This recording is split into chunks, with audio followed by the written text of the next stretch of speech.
Assalamualaikum warahmatullahi wabarakatuh. Salam sejahtera buat teman-teman semua dongeng tengah malam. Semoga semuanya selalu diberikan kemudahan, kelancaran, dijauhkan dari penyakit, dijauhkan dari serangan wabah yang saat ini melanda, dan tidak kekurangan suatu apapun.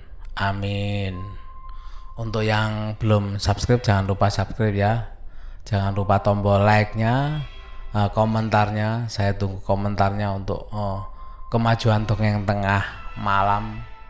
Dan juga untuk yang di Spotify, jangan lupa klik follow ya, supaya bisa tahu update cerita dari dongeng tengah malam. Kali ini kami akan membawakan cerita dari kiriman dari seseorang. Maaf, tidak perlu disebutkan namanya karena ini kisah nyata ya. Jadi pengirim nggak mau menyebutkan namanya karena apa? Kan menyangkut orang lain.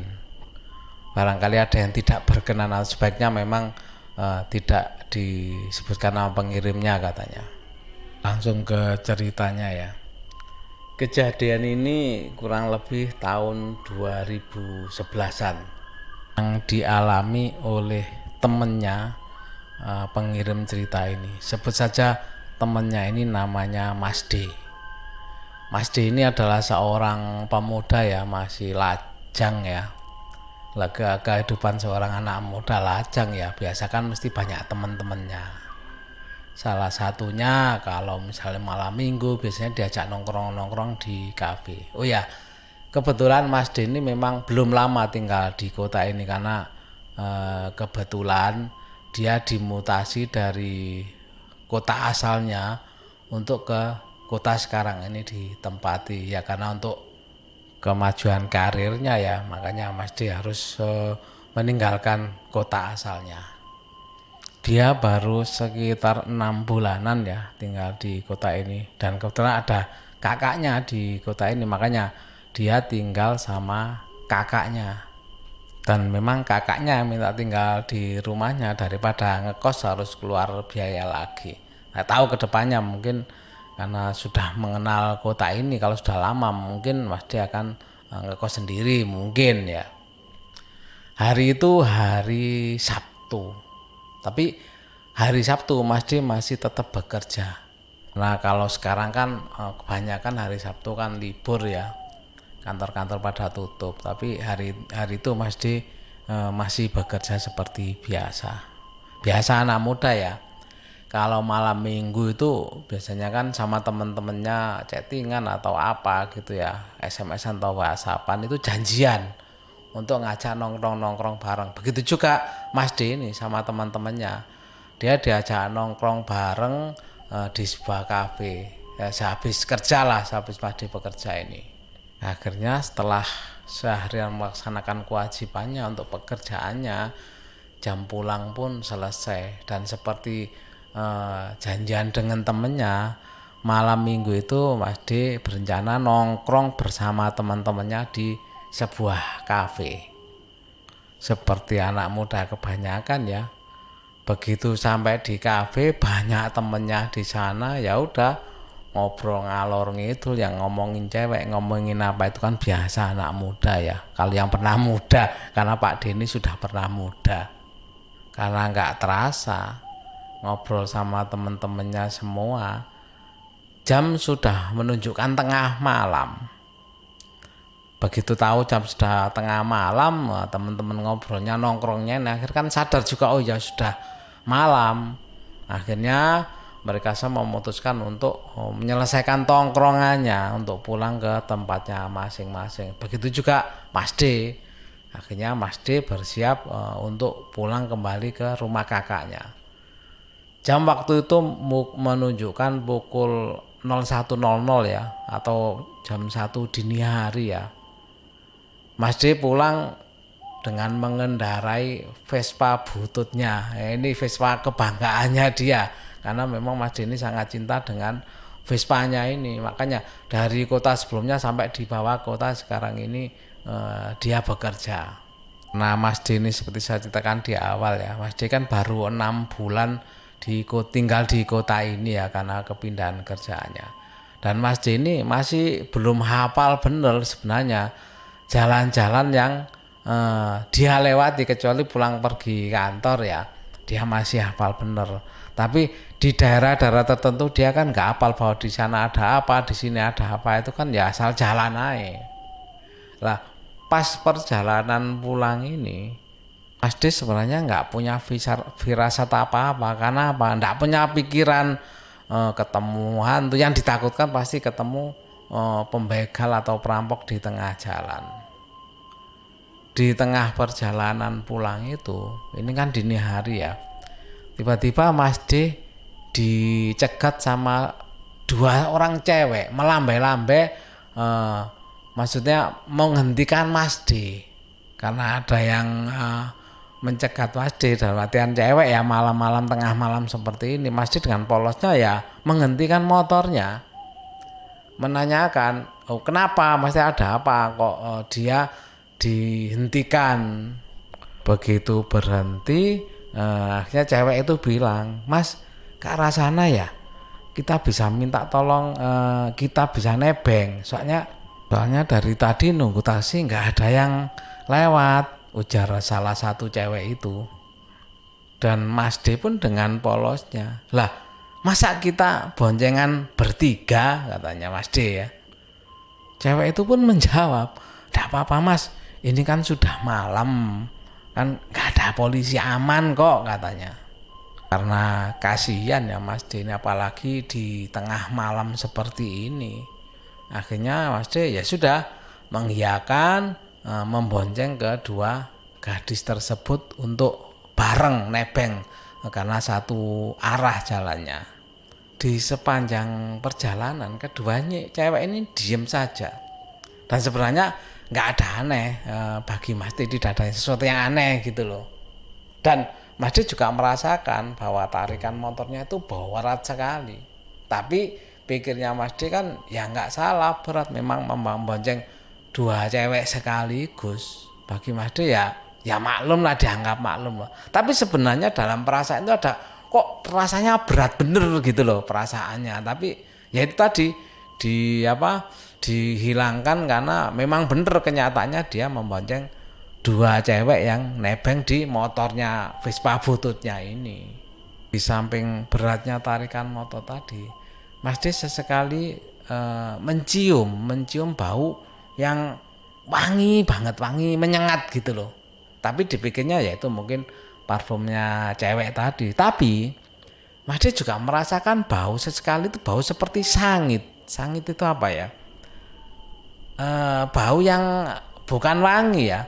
Bahkan pikirnya Mas D itu dianggapnya mungkin kampas koplingnya yang berbau sangit karena memang membawa beban yang berat.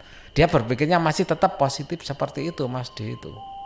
Atau mungkin dipikirnya bekas kampas motor yang lewat sebelumnya dia. Hanya itu yang di dalam benaknya Mas D ya. Karena 2 cewek yang diboncengnya itu diem saja, akhirnya untuk memecah kesunyian Mas D itu bertanya sama kedua cewek tersebut, dari mana malam-malam gini Mbak, kok sampai jam segini? Dan bahkan dijawab sama si cewek itu, pulang kerja Mas di kafe yang tadi, katanya. Maksudnya tadi waktu dia berhenti itu loh, waktu dia berhenti katanya memang di depan kafe. Nah, dia bilang dia kerja di kafe tersebut. Karena memang Mas D juga nggak hafal daerah situ, ada kafe apa di situ kan, jam segitu kebetulan kan mungkin sudah tutup, jadi nggak kelihatan kalau ada kafe batinnya Mas D ya. Jadi ya udah diyain aja. Akhirnya sampai sepertiga perjalanan, wanita tadi yang di belakang tadi ya itu bilang, Mas kita turun di sini saja. Begitu mendengar permintaan turun, Mas D otomatis ya menghentikan laju motornya atau Vespanya ya. Akhirnya setelah berhenti, kedua cewek itu turun dari Vespanya Mas D ya. Karena kondisi juga gelap, mungkin Mas D nggak kelihatan rumahnya di mana ya. Tapi Mas D sebenarnya perasaan kok di sini sepertinya kok nggak ada rumah. Tapi batin Mas D tetap positif. Mungkin karena gelap, jadi rumah itu nggak kelihatan karena tidak ada penerangan lampunya. Bahkan Mas D pun sempat bertanya, lah rumahnya di mana Mbak? Tanya Mas D sambil menunjuk sebuah gang masuk. Masuk di gang situ Mas rumahnya, katanya cewek tadi. Ya sudah, karena mendapat jawaban dikira oh ya mungkin rumahnya dekat sini. Ya sudah, Mas D mengiyakan saja dan membiarkan cewek itu turun.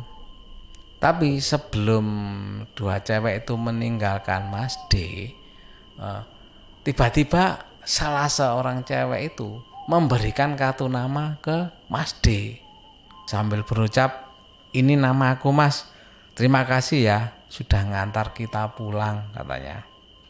Sama-sama Mbak. Ya tidak ada pikiran apa Mas D waktu, ya diterima aja kartu nama itu sambil mengucapkan sama-sama Mbak. Setelah itu ya sudah, Mas D tanpa melihat cewek itu lagi ya langsung meneruskan perjalanan untuk pulang ke rumah kakaknya. Sampai keesokan harinya, kan hari libur ya, kejadiannya kan malam minggu. Lah hari itu kan hari libur. Ya karena hari libur Mas D ya di rumah saja. Karena teringat kejadian semalam, akhirnya Mas D menceritakan ke kakaknya bahwa semalam dia itu habis ngantar dua cewek yang cukup cantik lah yang kerja di sebuah kafe, katanya. Dan kakaknya sempat menggoda Mas D ini, wah dapat kenalan dong cewek cantik biar nggak jomblo terus kamu itu, gitu godaan kakaknya ke Mas D. Keduanya pun tertawa mendengar olokan dari kakaknya tadi. Lah aku nggak tahu namanya Mbak, cewek tadi nggak sempat kenalan.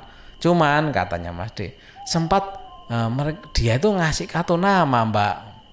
Akhirnya karena teringat dikasih kartu nama, Mas D mencari kartu nama yang diberikan di saku-sakunya ya. Akhirnya ketemulah kartu nama yang diberikan sama cewek itu dan diperlihatkan ke kakaknya. Ini Mbak kartu namanya, kata Mas D. Begitu disodorkan kartu nama itu dan kakaknya melihat kartu nama yang diberikan Mas D, kakaknya sempat kaget waktu melihat kartu nama yang diberikan Mas D ini.